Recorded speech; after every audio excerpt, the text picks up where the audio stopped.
We are on the brink of another hurricane season. While the damage from Hurricane Irma is still on our minds, in Sarasota, the storm led to erosion that ate away at Lido Beach. And after this weekend's subtropical storm, chunks of that beach are now missing. A state of emergency has been declared, and now city leaders are trying to figure out how to restore the sand.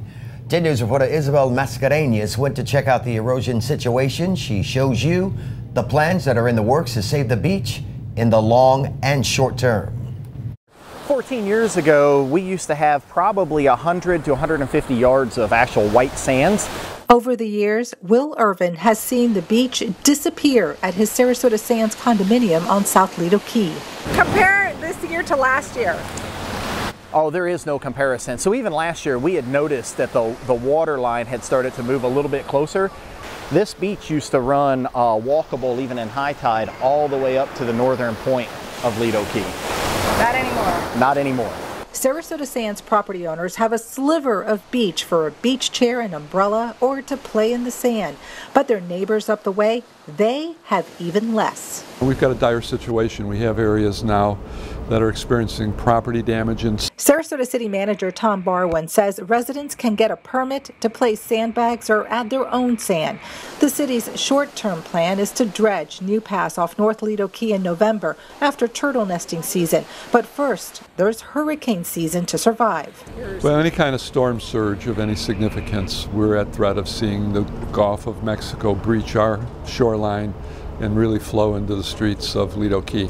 The city estimates Tropical Storm Alberto washed away 5 to 7 feet of beach last week. And it's now eroding into our dunes, and we didn't have much to spare to start with because of this ongoing challenge of getting the beach renourished. The city's long-term plan has been to dredge Big Pass on the south end of Lido to make it navigable and reclaim the sand that washed away. But Siesta Key, which shares the pass, has kept the city tied up in court over environmental concerns for several years. Earlier this month, a judge ruled in favor of the city and Army Corps of Engineers to receive the necessary permits. In light of the circumstances, that the litigation would stop and we can go ahead and complete the renourishment of the beach. If there are no significant environmental impacts, there's no reason to delay this. On Lido Beach, Isabel Mascareñas, 10 News. We reached out to the Siesta Key Association for comment. We didn't get a response. The city of Sarasota hopes to get the final permit order from the Department of Environment Protection in just a few weeks, provided that there is not an appeal.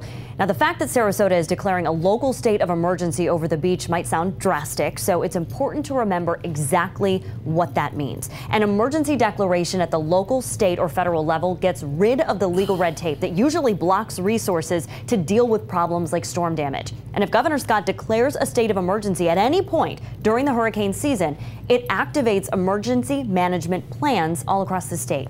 It also lets the governor use any needed forces to distribute supplies and push the National Guard on standby.